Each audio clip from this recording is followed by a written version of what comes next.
And hey, Jayden, this is Ken Kreitzer with Cam Betts Media. How are you today? Good, Ken. How are you? Good, good. Really pleased to see you got put up on the top of the depth chart for the opening game against Lehigh. How does that make you feel?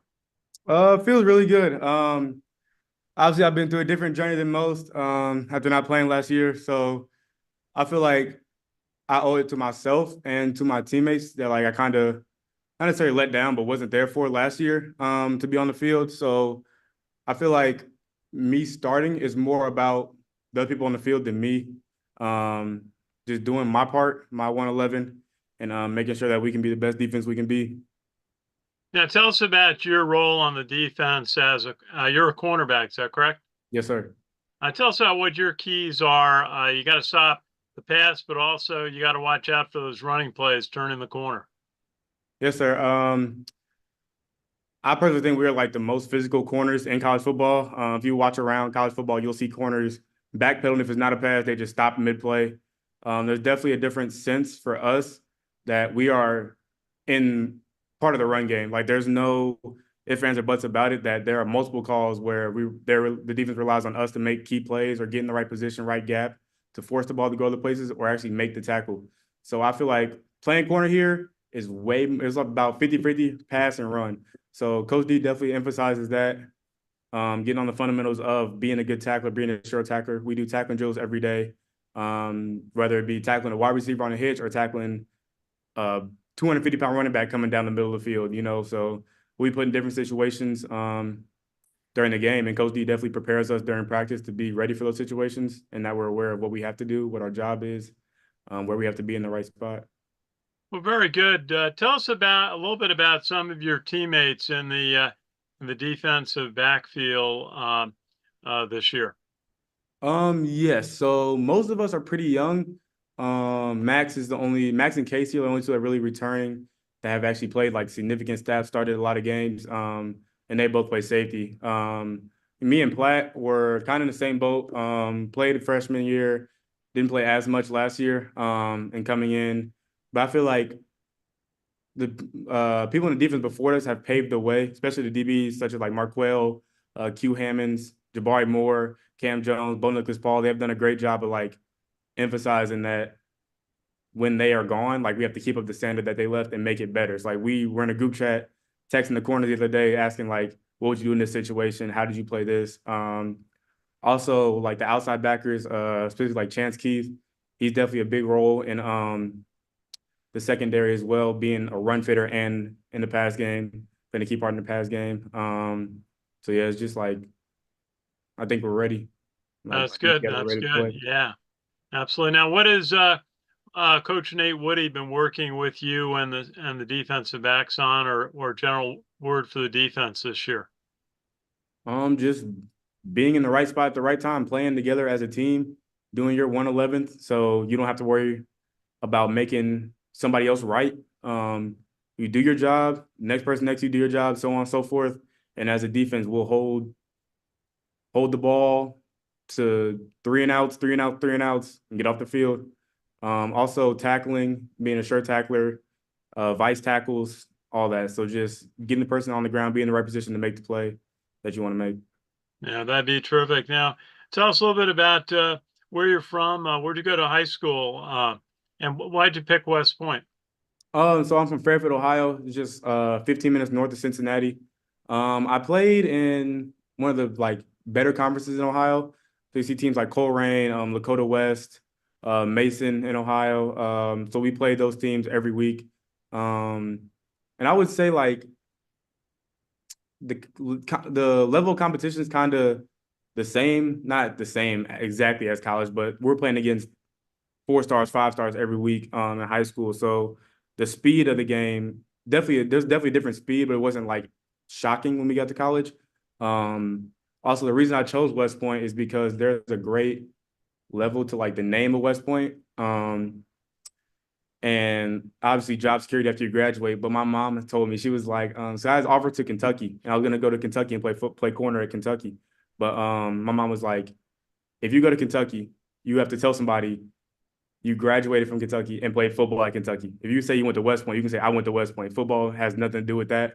People are just like, wow, that's a great honor.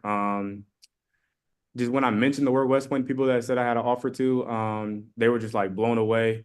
Yeah, it's just a really great privilege to have the opportunity and be in the position I am that many people wish they would be in. So you definitely take that into account every day when you're going through class, going through all the formations, all the military stuff. Just keep that in the account. Like you're living someone else's dream and your own dream at the same time. So you can't let that get away from you. Very well said. Your respect for West Point and being there, and it's a very hard place. You know to they have tasks for you morning, noon, and night. I know, but it looks like you're progressing. Tell us a little bit about getting set for Friday night. I hear you have classes until 12 noon on Friday. Um, I'm not sure. I think most of my classes are drops, so like we don't have class scheduled Oh, good. Friday. I don't personally. Some people might, you never know, but everybody's schedule is mostly different. But yeah, getting ready for Friday. Just got a couple more days to put the nail in the coffin, put the last touches on things that we need to either sharpen up or like just get taken care of. Getting your body right, taking care of your body, and just watching film, doing the little things that you need to do personally to make sure that you're better. Because everybody can get better at something, no matter what level you're at. So like you can't be satisfied just because of, oh, we worked all summer to play this one game. But I'd rather overwork and know everything than underwork and be like, oh, how are we on one after this first week? You know, because people were unprepared or just weren't ready for the game. So there's definitely still more preparation to become. Yeah, and just be ready. How's it for you? Just did you play at all last year? No, sir, I did not. So how's it feel now to be able to get out on the field on game one this year? It feels great. You know, it's amazing after watching, like, especially Army Navy specifically last year, after watching that game and just like seeing the team come together. Like after the game was over, I broke down and like sat there and like just like felt sorry for myself initially. And then as soon as like 5 seconds later, I was like, okay, that's the opportunity. It's like I'm ready to play. You know, like I was itching to be on the field. So it hurt me like every day, not being able to play, not being able to be there for my team. So it definitely sparked a fire in me, and I think that about that every day. Um, just making the most of each opportunity, every play. You never know what's gonna be your last. So yeah, I literally told somebody yesterday that I looked it up, and from Army Navy last year, December 10th, 2023, or no, I'm sorry, Army Navy 2022, which was December 10th, to Friday's game, it would be 629 days since I played in a football game. So that's a long time, but I definitely think I'm ready. People around me definitely have said that they've seen me like be prepared and they know that I'm ready. They have trust in me. I trust in them as well. So ready to put my best foot forward and be back on the field finally. Hey, thanks, Jay. We've got my colleague Ken McMillan on the line now too. Ken, you have a Oh, question? Hey, Jane, Ken McMillan, Times Herald Record. how you doing, Ken? Good. Hey, tell the average fan, how exciting is it to be able to play a college football game? It's amazing. There's nothing like it, I don't think. Just because you, like I said, not only is your personal like self out there, but you're playing with 10 other people that have your back and know that like how serious this is.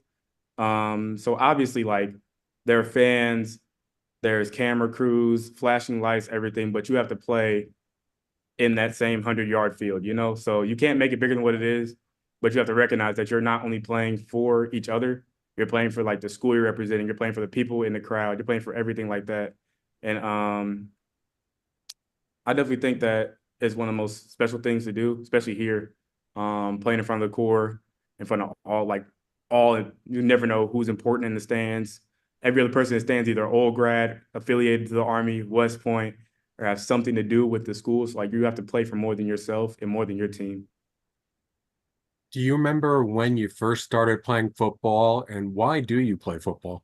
Yes, sir. So I played. I first started playing football when I was 4 years old. My older brother Ashton actually played, so he's 7 years older than me. So when he was playing, I was running around with the water, with throwing the football around at his practices, just following him around, just wanted to be like him and just be on the field doing something active. So yeah, that just what sparked me to play football. My older brother did, and then ever since then, it's just been like football, football, football. Like I've found my own love for the sport at a very young age. And even he still like says to me like, remember you're doing this because you want to do it, not because of me. Like so he acknowledges that I have found my own love for the game and not just following him anymore. So yeah, he was definitely a big inspiration. Also, my mom is a huge inspiration. She always says like, if I could put those pads on and whip your ass right now, I would do it. So it's like there's also a big like inspiration from her as well. What's your brother's name? Ashton, Ashton. yes, sir. Um, all right, but why do you still play football? Is it just because it's habit, or is there something about this that you need? Um, I would say it's habit and routine, but I will also say the biggest reason is because like the structure of football and like the responsibility within football is something like you'll rarely find in the world. You know, obviously graduating from the military academy, being an officer in the army, there's a huge responsibility with that. But like many people have come back and said that the closest thing that they have to like a ranger platoon or like infantry platoon is army football. Like there's many old grads have said that like the closeness between us. So I play now for the people in the locker room. Like I've contemplated last year quitting football and not playing. I had many talks with coaches about it, just hanging it up because like it wasn't for me. I didn't think, and they actually like they didn't say anything. They just like said go talk to your teammates about it. So I went and talked to my teammates, and they're like, "Why would you do that? Like, why would you leave?" And like they supported me 100% with my decision if I wanted to leave, but they made me open my eyes and realize that like you'll never find nothing like this, and you would definitely miss it. And I definitely like am proud and glad that they like kind of slapped some wisdom into me. So I'm still on the team, still being able to play for people to my left and right. Why were you going to leave? Just because of academic issues and just like personal things at home. It was just a lot on my plate, a lot being thrown at me. But yeah, it made me open my eyes and realize that like my closest friends are on this team and people that help me are on this team. So I can definitely lean to them for anything, like anything at all. And I'm willing to share my story with anybody that asks. So they don't fall in the same situation I did, like are missing out on opportunities that they have. So I definitely think being that person on the team that someone can go to for that advice and also the support I had from my teammates definitely kept me here. Was that the best thing though for you at that time to step away? Um, I don't know. I can't go back in time and change it, but I mean, my ways on the academic side did change for the better. And I definitely think that's like because I reached out to people and told people that I was struggling academically and went through those things. Um, so yeah, it definitely was the best thing for me to stay on the team. And now, like obviously, I'm in a position I've always dreamed of, playing college football on TV in front of thousands of people. So It's all about life's priorities, yes? yes, sir. All right.